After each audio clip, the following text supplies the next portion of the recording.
Kā Ziemassvētku vakars vasaras pilnbriedā. Itālijas dienvidu pilsētiņā Noikataro esošās galerija Roma īpašniecei Maderai Liturī svētki ir nevien izstādes atklāšana ar šampanietu un uzrunām, bet arī no Latvijas un Itālijas sasūtīto dārgumu izsaiņošana nedēļu iepriekš. Madaras un izstādes līdzautoras Agneses Tauriņas iecerē radīt telpu sarunai starp latviešu un itāļu mākslu, tik dažādu un tomēr saistītu mīlestībā pret dabu, jūru, brīvību. Tās nosaukums - starp jūrām, starp identitātēm, vienotā dialogā. Radās, ka mūsu visu īstenībā visas dēļas apskavēt ir ūdens, un tad ūdens ir tas, kas, mūsu visus vienu. Mums visiem vajadzīgi ir daba ūdens. Skaisti. Tā radās. Kad darbi sarunai gatavi, laiks doties sagaidīt īpašos viesus, izstādīto darbu autorus no Latvijas. Un tad durvis veras arī mākslas mīļotājiem. Lai arī Noikataro ir miniatūra pilsētiņa, izstādes atklāšanas apmeklētāju skaits to neļauj nojaust.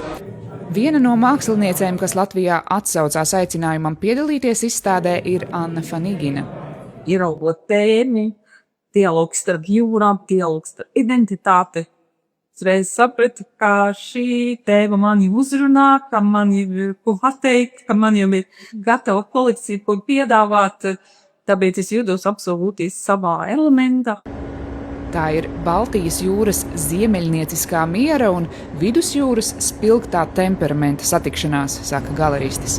15 latviešu un 8 itāļu mākslinieku darbi runā par identitāti, atmiņu, kustību un emocijām. Katrs savā valodā – glezniecībā, skulptūrā, audiovizuālajā mākslā, fotografijā un tekstilā.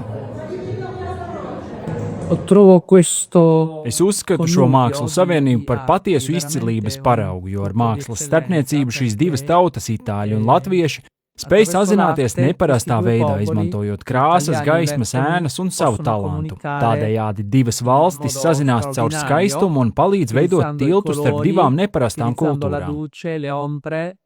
Arī itāļu mākslinieks Cēzars Maremonti radis izteikti savu dzīves redzējumu caur jūru.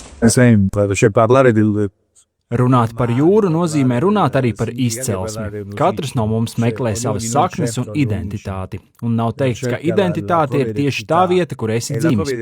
Meklējot sevi, to noteikti var atrast arī citur. Mana identitāte var būt Rīga, Amsterdama vai Krievija, kur gūju pieredzi.